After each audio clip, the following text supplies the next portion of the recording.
Well, howdy YouTube gamers, welcome, and look at that, we got another upload from PEEVE. I have recently covered previous PEEVE'S video, and I didn't really like it, because he pretty much just shut on tryhard community. You can actually see the react over here. As far as I know, he addresses these things in that newest video of his. He also is going to talk about the ways how he creates builds, because not many people know, but PEEVE is absolute madman and he optimizes off meta. Let's see how he does that, shall we? Hey everyone.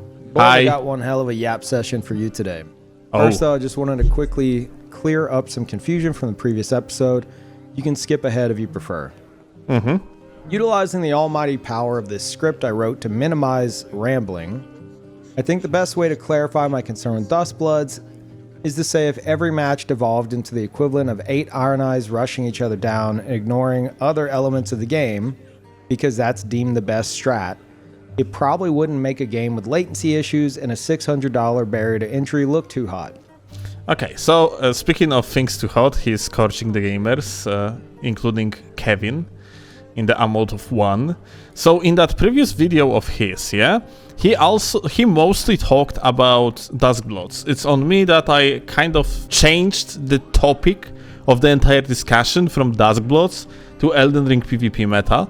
But yeah, that's essentially what happened, yeah. His concerns about Duskbloods, apparently, like, especially like because I talked with PEEVE for like 7 hours after that unfortunate video of his and my react. Like, he says that equivalent of 8 Iron Eyes, yeah, because in Duskbloods you're gonna have classes. He kind of thinks as if meta equals cookie cutter, easy to utilize builds that can bring you wins. But this is not what meta is. It is what cheese is. Meta is usually not a cheese. Like, meta strategies are focused around things that actually require brain to utilize. And of course, sometimes something might be meta that is completely stupid. Like Swift Slash at the beginning of the DLC, like when the Elden Ring DLC released, you had absolutely broken Swift Slash, yeah? But it was less of a meta and more of such a powerful cheese that that cheese could take over meta setups. Ultimately, it's up to From to handle that properly, if it even is the case, and is likely a non-issue to its overall success anyway. It wasn't meant to be that deep. I also went on a tangent and expressed my frustrations with lack of build variety in Elden Ring when players I encounter in the open world seem overly concerned with the win, which ultimately that's fine. But express this in a shit way using an Evo reference. It's nothing more than a personal frustration I rant about relating to lack of build variety in my own encounters. Also, any references to meta reliance were mostly with cookie cutter builds in mind, like the dual seppuku naginatas of 2022. Yeah, like dual seppuku naginata is not a meta build, it's a cheese build. Like anyone that uses PSGS or like, for example, like, or even better, like Gag's crouch poke strategies, is going to completely shit on dual seppuku naginata setup. In other words, I mean, assuming that they know what they are doing, of course. The strong things that get flocked to and relied on by the broader player base and dominate the scene for extended periods of time. A bad attempt at making a connection to what something like that might look like in Dustbloods. And no, for anyone even questioning it, I am not talking about Rivers of Blood. That's so funny he mentions that, because we have Damien here in the chat saying Rivera Bobera. There was a time though when people believed that Rivers of Blood was insanely good, but realistically it never really was. It was eventually a ganker's tool, but that's about it. Hopefully that clears that up, and I'm sorry if I made it more confusing than it needed to be. Like the series name implies, I go on tangents, which range from old man yells at cloud at best to big disappointed dad energy at worst. Trust me, I barely upload to YouTube as is. I have no interest in delving into the drama of it all. I let Grandpa reminisce about the good old days until he falls asleep in his chair. Very nice roll catch. Not exactly. There it is. There it is. You know, to become a Parry King, you have to be a true legend. I'm gonna give context to that clip. So, I think it was like a year 2015 or so, Bandai Namco, in collaboration with PEEVE and Ouroboros, made an event where these two were competing for the title of the Parry King. And what happened is that Ouroboros was playing Dark Souls 2, and PEEVE was playing Dark Souls 1. He essentially won that because of that moment in particular, where he just like set up himself the parry, and he became the legend, the giant dad in the process. That clip is 10 years old now, by the way. Some of you are now feeling yourselves age in real time. You're welcome. Seriously though, the conversation surrounding this got me interested in making a video I've wanted to do for a long time now. Why I lean towards off-meta setups and a glimpse into my build-making process.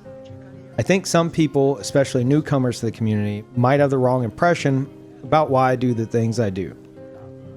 As if some think I'm just a silly cosplay man and get angry when anyone uses something good. Unfortunately, it's more unhinged of a process than that. It is, and I want to mention, because I see a lot of people generally saying things like PEEVE was never good, PEEVE was always dog shit, PEEVE is just a scrub, and from the perspective of now, people are much better at this game. That's true. Like, people evolved. PEEVE didn't really do that much, yeah? Because PEEVE lives in his own bubbles, so he doesn't really practice with people that are good at the game and so on and so forth. So he's like getting behind. But there was a time when the game was very new, and PEEVE was what I consider as a tryhard blueprint. He was the guy that was continuously fighting gankers and finding the ways how to actually beat them. Like, for example, I remember that he was utilizing I think it was called Obsidian Greatsword, and using it in the way he was going behind. What the fuck? Look at that. I think this is exactly this moment. That's so funny. He was going with the Obsidian Greatsword behind this wall over here, and was utilizing it to push gankers off the ledge. So he was figuring efficient strategies to beat gankers, which is kind of like an equivalent of what a lot of people do nowadays. So he was figuring out this type of shit, or like he was figuring out strategies how to fight like properly against backstabs. Like, he was figuring out techniques. I would say that even though PEEVE is without a doubt more of a casual player nowadays, he is what I consider a tryhard blueprint, something that people initially looked at and improved by the scope that is kind of like not even looking alike anymore. Yeah, people nowadays are insanely much better at the game than PEEVE used to be back in the days of Dark Souls 1, but it all started somewhere, and it started with PEEVE. To start, my thoughts on things deemed meta aren't fueled by some holier-than-thou disgust of it. There's multiple reasons why I personally tend to avoid some of the best stuff in the game. Number 1, try to give each of my builds a unique intended playstyle that I attempt to force myself into, encouraging me to switch between different characters regularly, although I do have my favorites. This involves including multiple elements which preferably complement each other, focusing on finding synergy across the build as a whole. It's worth noting the goal is to have a set-in-stone character with minimal to no hard swapping, mostly for immersion's sake. Yeah, so like it's worth to mention is that like a PEEVE approaches these games in the way how you would imagine a programmer that makes an RPG would want you to like approach them. So by immersing yourself into the world created. So yeah, it's basically he's not making builds, he's making characters. He is basically playing as a PvE NPC, and he invades people as PvE NPC. So when something's introduced that dominates the intended playstyle and doesn't require that synergy I'm aiming for, because it's just too strong comparatively, I'll oftentimes scrap it. For example, my ninja-themed build, which I'll go into detail on in a bit, at one point had backhand blades and swift slash because I thought they'd fit the theme.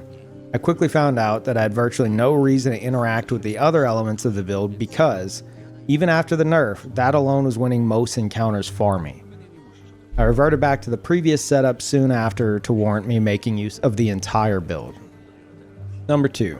If I encounter something constantly, I'm going to get sick of seeing it before I even give myself a chance to try it. Flashback to my high school days, my older brother listened to Be Quiet and Drive by Deftones on repeat for what had to be months. He was obsessed with his one song. Our 4 gigabyte gateway computer storage space was mostly taken up because he hoarded videos of every performance of the song he could find and refused to delete them. I got so sick of hearing that one song that it made me sick of Deftones before I could even give them a chance overall. It wasn't until college that I got into them on my own. As weird as it is, that also happens to me in games. The better the weapon or spell or whatever the case is, the more people will flock to use it, the less likely I'll be interested in it myself as a result. 3. Efficiency and potential tech with specific... It's actually worth to mention that there are like this type of people that generally gravitates to anything that is just less popular because they for whatever reason hates like an idea of mainstream shit. And yeah, like well, it was popular word back in the days. We used to call this type of people hipsters, and I think calling PEEVE a hipster is a pretty accurate description. Specific equipment alone is not enough to interest me in it. I understand that there are a lot of players who prefer to engage with every mechanic possible and as much tech as possible at any given moment. That's great, but for me, it's more about what do I think would be fun to try and make use of, regardless of what it can do at its full potential. If I see a weapon or spell or incantation and think, holy shit, this is awesome, then I'm going to try to make use of it even if everyone else is telling me it's dog shit. 4. Sometimes it actually is dog shit and there's no redeeming qualities.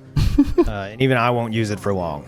All I need, though, is a crumb of viability to justify using something I'm interested in, even if I tailor the build to create the viability myself. 5. I don't care about poise breakpoints purely because I'm stupid. Yep, you fucking are. And I focus on fashion over function in Elden Ring. What fashion? Everyone looking so fucking ugly in this game, dude. There's no real reason otherwise.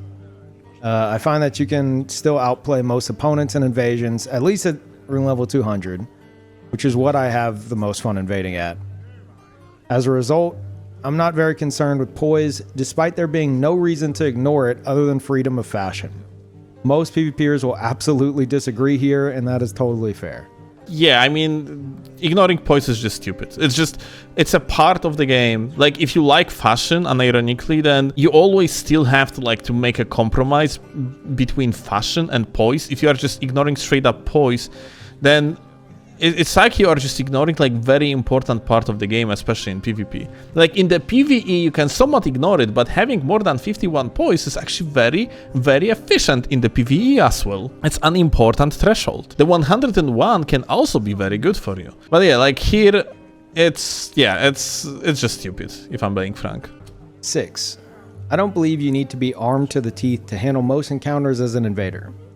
Again, I'm speaking primarily at rune level 200 on PlayStation 5. Many disagree with me on that because they prefer to be prepared for the worst case scenario, and that's fine too. Hell, I get it. That's literally a quote of me when we were talking with each other in private. I'll sometimes go to great lengths, usually on my assassin build, to torture particularly toxic dedicated gank squads to ensure other invaders don't have to put up with them for a while. Still, I find those obnoxious encounters to be significantly rarer than others, so I don't mind not always being ready to handle them. I kind of disagree here about one particular thing. This game is not Dark Souls 1 or Dark Souls 2 anymore. In Dark Souls 1 or Dark Souls 2, I'm not talking about remastered version, I'm talking about the vanilla version of Dark Souls 1. You as an invader could twink shit out of every single individual that you are invading, yeah? If you are going to actually just prepare the build for the twinking, yeah? In Dark Souls 2, even without twinking, you can just invade someone that is on minus 50% of his HP, and that even kill the boss in the particular location. So you just jump into their world and you fucking kill them. And that's something that was very, very common. So you could argue that nerfing yourself for the sole purpose of fun makes sense. In Elden Ring though, PEEVE says what he says but for how long he sits in this particular invasion against some scrubs. You know why? Because in Elden Ring, you cannot just ignore like bunch of scrubs and just give them too much of the advantages, because they are already on the significant advantages themselves just by the game design. The way how, like, you know, how the blues works, the way that you can practically only invade like a co-op groups, scaling and so on and so forth. The game took the balance part of the invader versus host situation in its own hands. So you nerfing yourself in particular doesn't really always make sense. Like, of course, if you are invading a fat rolling Timmy that is playing with his friend and they are both on like 1700 HP collectively, then like I, for example, just gonna start messing around with them, not gonna actually go full blown, like, let's say, like a clean rod freaking BHS, yeah? But in vast majority of cases, I don't really have to strive very far from the meta to make the fight still like engaging, because the game just took care of the balance in my name. And they're going to be using Taunter's Tongue. You'll find them again if you want to anyway. Regardless of how you prefer to handle such situations, I think there are things in the game that can be very effective, in most situations at least, that a lot of players avoid because it's not considered necessarily strong. Crucible Horn is probably the best example I have of this. I heard from every PvPer I knew at the time, and nearly every viewer of mine as well, that it was shit. Don't bother with it, it's trash. Well, when I made my ninja build, I thought it looked cool when used by him and could suit the theme. Turns out it's way more effective than you'd expect, which I'll talk about later in the build description. Will Crucible Horn ever become meta? Absolutely not. Is it fun to use while having a ton of utility? Absolutely yes. I wouldn't know any of this if I didn't experiment with it on my own. I was told I'd never even land it.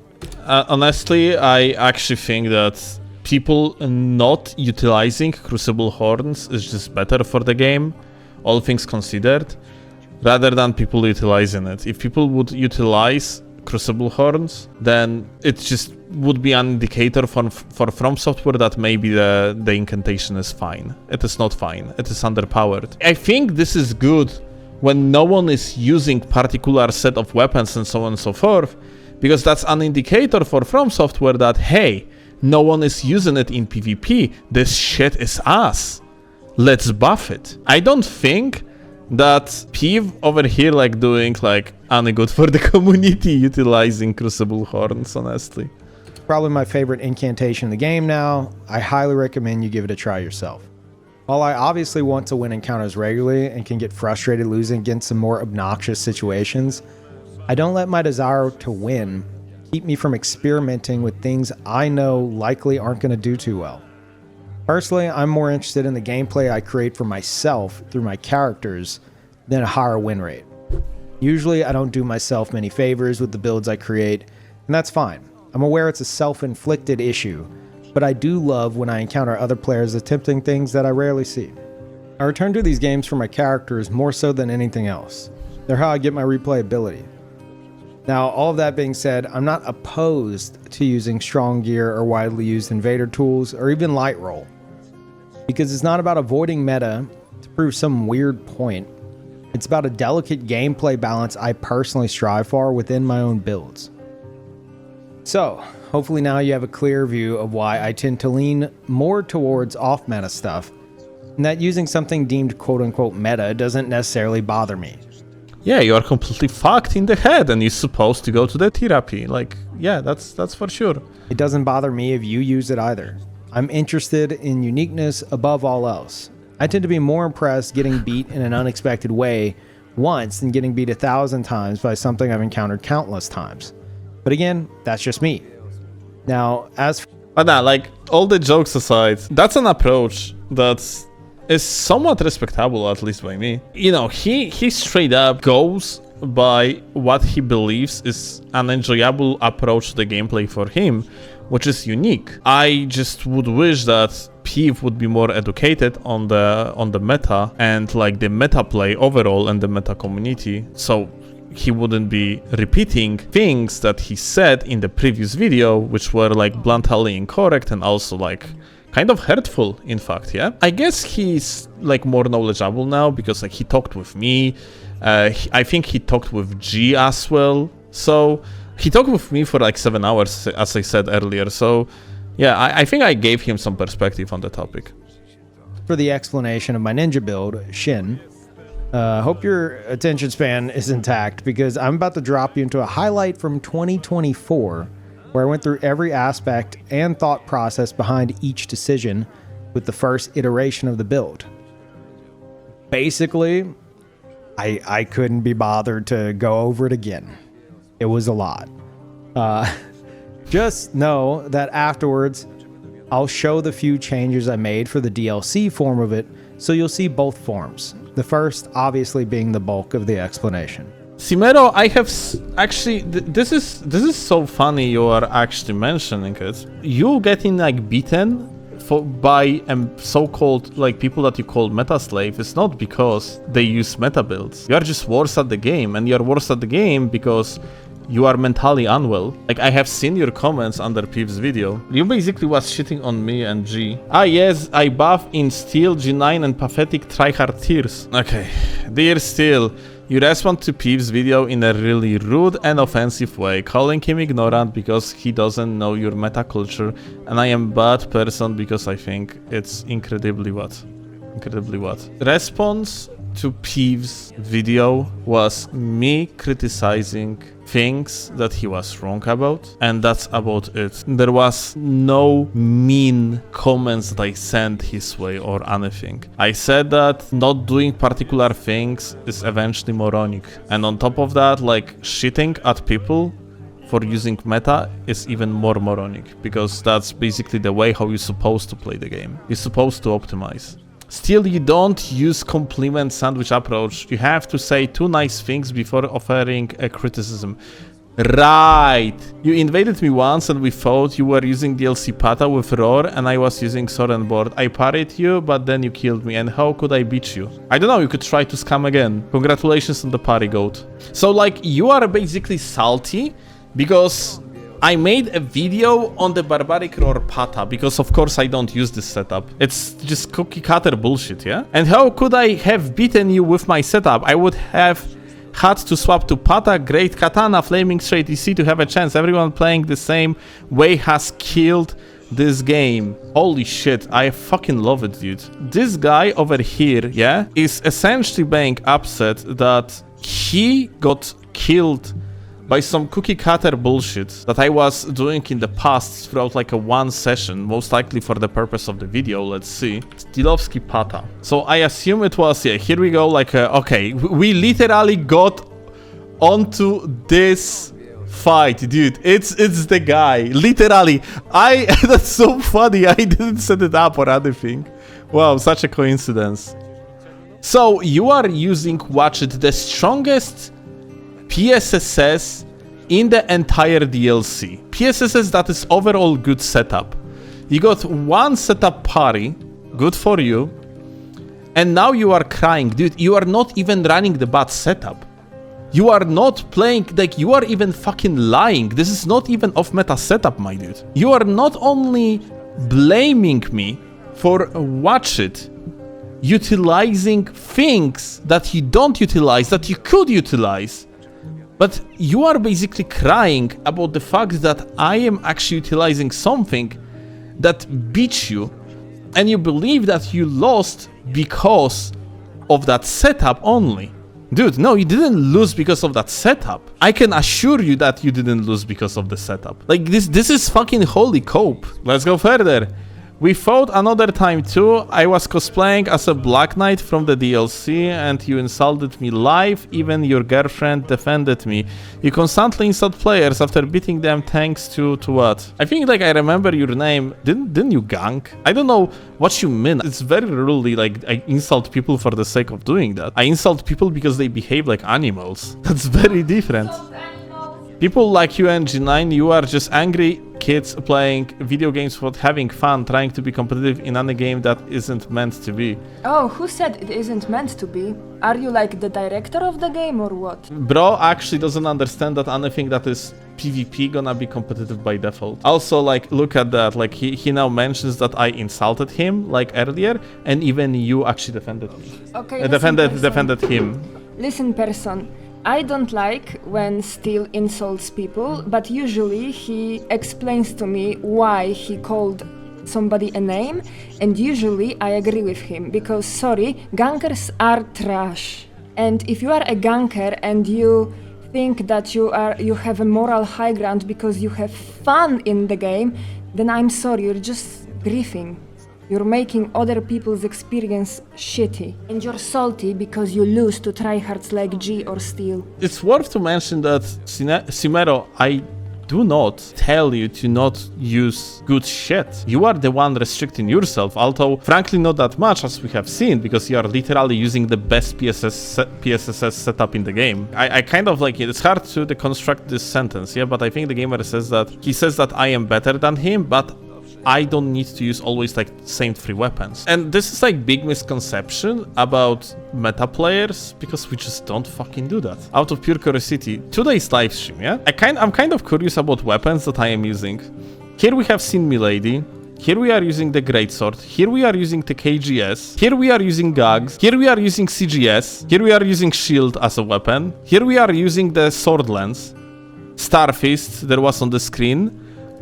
Great Spear on the screen right now, and that's like the react to the videos. So like, what fucking 3 weapons? Like, what is the accusation of like using little amount of weapons? I'm pretty sure on my meta builds I use actually way more weapons than, let's say, like than the tools in the ammo that like a PEEVE is using on his off-meta builds. Dude, I'm interacting with shit tons of different mechanics. It just so happens those are meta mechanics, but doesn't mean like this is some sort of cookie cutter shit where you are doing the same broken cheese bullshit like all the time. No, I'm not doing that. Sword and Board, PSS only. He talks about his setup. Like, he used PSS only to finish me after, like, I melted his HP. I am a hypocrite. How am I a hypocrite? How is that hypocrisy? Like, what the fuck? I'm literally saying that Pata's setup of mine was just a cookie cutter bullshit that, like, I normally just don't use. It was a cheese because I wanted to like show it to viewers. It's not even, dude, like, let's make it clear. Barbaric Roar is a cheese, but it is not a good fucking meta setup. It's just a cheese setup. Like before I fought like you, like there was your friend that I fought, yeah? And I just pretty much blended him, yeah? Like with the Vortex. And patas are absolutely broken. I want to see them like being definitely, without a doubt, nerfed, yeah? But yeah, that's about it. It's just a cheesy setup, yeah? Like I melted most of your HP here because you did a stupid jump. You played incorrectly. Like, you basically set yourself up for the true combo because you misplayed, not because of the cheese setup, like just destroying you. No, it's your positioning that fucked you up. He says, I am a red, I am not a ganker person. What red? You are the host. That's your nickname literally on the screen. I'm so confused. And yeah, like, you played PSSS. I would space you once, I would space you twice. You thrown like a random attack and random like a roll to the side and then you didn't roll. Dude, it's not a fucking setup that kills you. You just played like ass. The meta has nothing to do with like your loss. You would lose with anything that I would play with in situation like this. You just got one lucky parry which like equalized somewhat the fight, but otherwise you would hit me like once. Sorry for that short like drama segment with the YouTube chatter. They spawn like at the worst time, yeah? We are gonna continue. Like, PEEVE basically so far mentioned like a parts of his build. And yeah, like, so PEEVE doesn't recommend to use this build whatsoever, yeah? Like, he's at level 200, he has 50 vigor and yada yada yada. He basically like says that like the build is shit, but he actually finds the way around it, like how to make it enjoyable for himself. So yeah, so far it's looking very bad. I wonder if we are gonna be able to actually make a better build, and that's going to still like keep an initial idea of his, which is making a build focused around immersive gameplay related to like creation of a character. Yeah, And you might be like, Peeve, do you really need Great Jar's Arsenal and 33 endurance for this light of shit? Yes, I am medium load. But here's where things get weird. This build is entirely focused around Vike's Dragon Bolt. So which is extremely fucking stupid. whenever I use Vike's Dragon Bolt, I have just enough endurance to where I light roll with Vike's Dragon Bolt.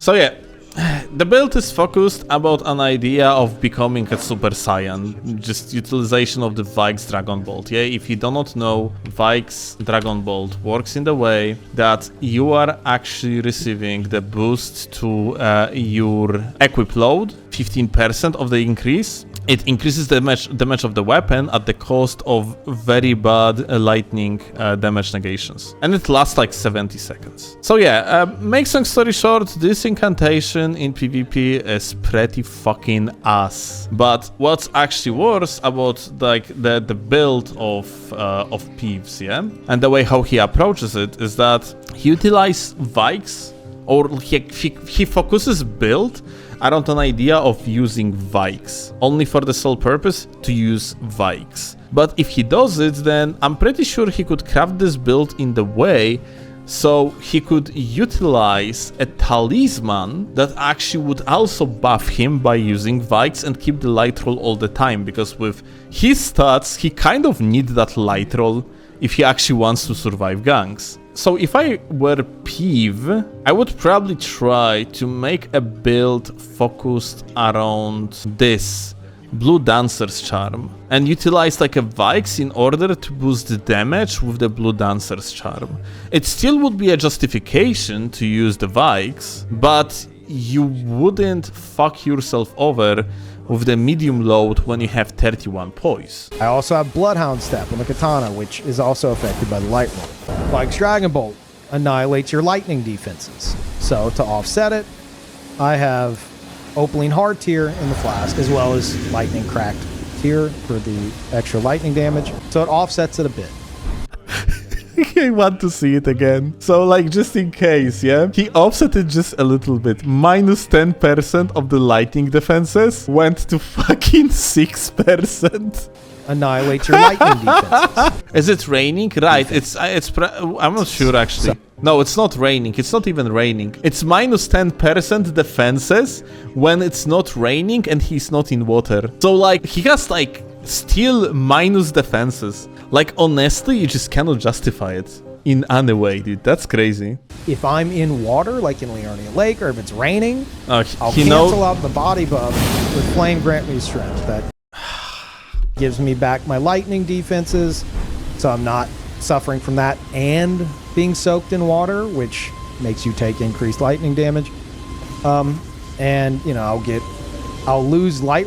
Do you understand what he is doing here? He is using different body buff in order to cancel previous body buff, just in case to not die to insane damage that comes from lightning when he is in the water or when it's raining. Holy shit, this is so fucking stupidly unhinged, man. Like, this is going so against any logic of build making whatsoever. And imagine like PEEVE'S so unhinged, he's doing all of it just to use Vike's Dragon Bolt because he wants that immersive feel of becoming Super Saiyan for 70 seconds. That's fucking crazy. Like that's why like at least you need that light roll to be on the build at any given moment instead of just sometimes. Roll, but I get a damage buff from this, obviously. I can also focus on my flame attacks more while utilizing this.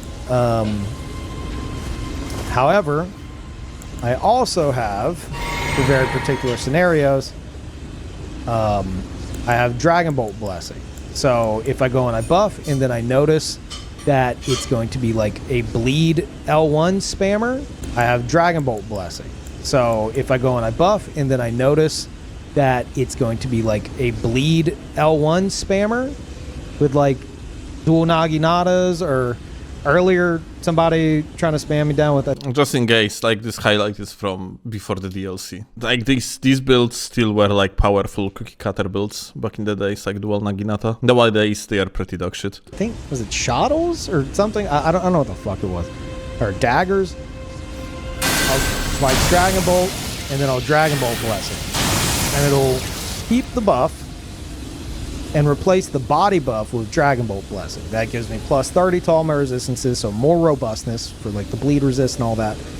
And I get tier 2 hardness. And what that does is certain weapons and certain attacks from said weapons will bounce off me.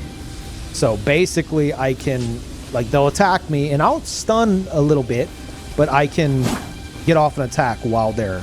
That's actually so funny, dude. I can tell you a story. We were participating in the tournament and one of the tourney players was going from one competitive player to another and telling them how amazing Dragon Bolt Blessing is. And everyone's supposed to actually use it. Especially because back in the days, the most popular setup in the competitive was dual straight sword. You know what happened? Someone listened to that player, popped Dragon Bolt Blessing, and fought a PSSS user that used coded swords. And you know what actually is happening when you are going to get hit by dual coded swords when you have Dragon Bolt Blessing? Nothing. For whatever reason, like, coded swords do not bounce off your body when you have Dragon Bolt Blessing, unlike every other straight swords. That was so funny, dude. Like, literally the bait of all time. Like, this player that started popping the Dragon Bolt Blessing to counter PSSS literally lost because they had to put points into, like, using Dragon Bolt Blessing. They got baited, dude. Theme of the build is it's like a shinobi master kind of a thing, and he's got power over all the elements. So obviously he's got lightning. The only thing that he got power over is how to nerf his lightning defenses into the ground, so you are getting one-shotted by something like Bolt of Grandsax. You got fire, you got earth, black flame, more lightning, more earth, more fire. Got all the shit. And then on the weapons, we have Storm Caller for wind. We have Storm Stomp as well for wind. I know a lot of y'all saying water. I ain't putting the fucking bubbles on here. They're magic bubbles. They're actually not fucking water. They're probably not even wet. So closest you're gonna get is a fucking freezing pot. Deal with it. Bruh, like, this is actually hilarious. Holy shit. Like, this is such a completely different approach to the game than the one that I have. Because, dude, I don't care at all even how my character looks like. I pop the default settings. My character in the game looks like actually a nicely, like, pretty girl because because my girlfriend took over my shit and she was like, no, you are looking so ass, I'm actually going to glow you up. If not for her, I would be running default face. I don't care that much. You definitely care about your Diglett helmet? Okay, like, that's a pure fashion. That's very true. But you got the point, yeah? And then on the other side, you have like PEEVE that makes elements bender type of bullshittery. And just look at it, I'm like, fucking why? Just like for a person like me, it couldn't be fun because I know that I'm going against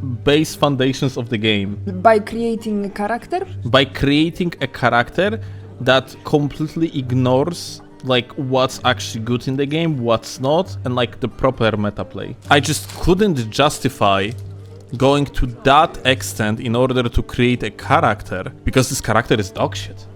Like, it's not a master of anything. This character is a guy that spent his like entire lifetime practicing something that makes him weaker than Kevin, the guy that just like jumped off the Radan fight, got the Radan's armor and uses the Bloodhound's Fang, is more powerful than this, whatever it is. I have roped oil, which I need to utilize more when being chased down. The idea being I can hit them with that, and if I hit them with roped oil, I can turn around and try to literally ignite them.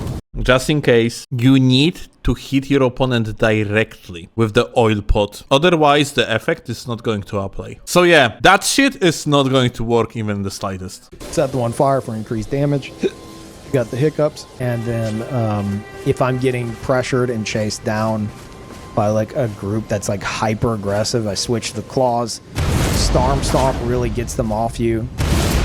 You are not getting anyone off you with these claws, I swear. I cannot believe that it actually ever worked for him. There is no shot. And you can punish them a bit. It just kind of disperses them pretty well.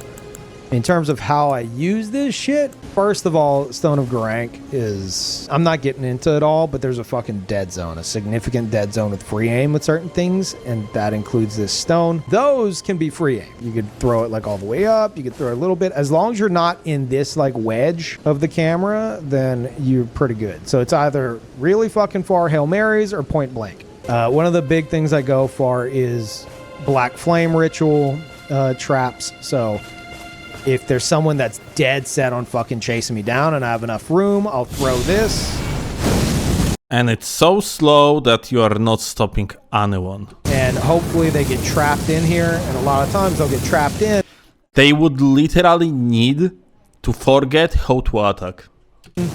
And they'll try to panic roll, and they'll panic roll into the flames, and they'll start getting staggered. You are not getting staggered with it if you have like I think like certain amount of poise, isn't it? Can someone confirm that? I'm actually not sure. And it has shit hit stun, right? It doesn't like hit stun you very much, even if you're gonna stagger someone. I don't think that's viable like at all in any way, shape or form. And they'll panic roll into the flames, and they'll start getting staggered. And they start freaking out. So when that happens, I get a fuck ton of hyper armor with this, and I can potentially do a lot of damage to them or kill them outright. I really would want to see it working. Like, I want to know what type of players this setup actually works against. And what are the, like, you know, there is a chance it can work, but like, what are the odds? It looks like I have almost feeling like just casting the Fortasic's Lightning Spear on its own just is more efficient here than anything. In the chat, I see you mentioned that like I'm supposed to play with the build, and yeah, I'm looking forward to do that. I asked Peeve to send me like his PS5 save file. We're gonna play with that build of his. Yeah, we're gonna give it a try. I use the Crucible Breath mostly for people on ledges, or like Wake Up for people that, you know, are low health. I have a feeling there is way too many things put onto that build. Like when I was, for example, playing pure caster, the incantation version or like a spells versions, I usually limit myself to 5, maybe even usually 4 type of different spells / incantations. Because I have feeling like you just having so many options is gonna end up not being very viable at the end of the day. You're gonna be underutilizing all these options. This shit right here, this is the reason why I'm explaining all this. This shit right here is so fucking slept on. So many people are like, it sucks, it sucks, it sucks. You can punish virtually anything with Crucible Horns, especially Rot Breath spam. Yeah, when I was talking with Peeve off stream, he actually pondered the question, how would you punish a Dragon Breath spam? And I tell him, I can hyper armor through it, I can do a hard swap to Pata with Endure on it, that's usually what I have on my build, or like anything else with the Endure. I can jump onto the target and hit them, like with the jump attack. I can technically side roll if I am in the dead zone of the breath, because there is some. If the latency is high enough, you can just roll through it. So yeah, there is like shit tons of way how you can like potentially manage it. Yeah. So yeah, like there are like ways. Yeah. Meanwhile, Peeve, hey, I'm gonna use Crucible Horns instead of various different ways that are just like way easier and do not make you vulnerable for the next 3 seconds afterwards because of dog shit recovery of that one. Oh well. If you know some dude is about to fucking cast Rot Breath, if you know the range of this, you get just in range right as they're starting their roar, not after the breaths come out.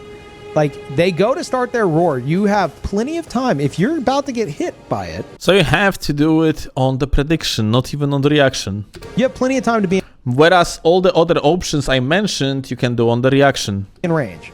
And you can run up, start the charge, and if you are right there, where like your shoulder's down, you'll just tank virtually anything in the fucking game. That's why these solutions are stupid, dude. Like, it doesn't make sense to do it. Like, he forcefully trying to make Crucible Horns actually work when it's like such an inefficient way to actually deal with the Rod Breath or like Ani Breath. I'm also pretty sure that you are going to get out-damaged, especially with these defenses. He hits Crucible Horn like 5% of the time. Wait, Steve, you're watching PEEVE and you're serious about it? Yeah, that's even worse then. Yeah, it's really like huge cope to use this. And I really would appreciate if people would just stop using that dog shit altogether to give information to From Software that there is something wrong with the spell. Well, incantation. And you'll tank the breath and you'll knock them out of it. And it's not going to do a fuck ton of damage, but it's respectable. Then I have this, which I will use only in very specific scenarios where I know there's no more mages, and I know they're not about to spam a bunch of spells. Usually if it's like the host alone, and I know that I'm fighting like pure melee against someone I think I can utilize it on. Insane. And I can use Bloodhound Step for movement, as well as aspect of the Crucible Horns to potentially... Hey, now he can use the Crucible Horns on the reaction instead of prediction. Solid. Trip them up and catch them. And you can still do like your fucking stone mix-ups and stuff. You got a lot of ranged options and shit.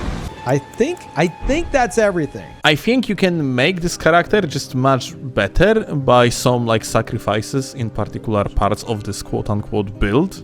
It's more like of a character, frankly. Because yeah, right now, this is from the like pure meta perspective, you cannot justify it in any way. Yet again, this build is worse than average Kevin's build. Like, the guy that got himself Radan's armor on with the Bloodhound's Fang is going to be more optimal than what PEEVE cooked. Well, PEEVE likes to play as an NPC, I guess, yeah? Very fashionable creature, that's for sure.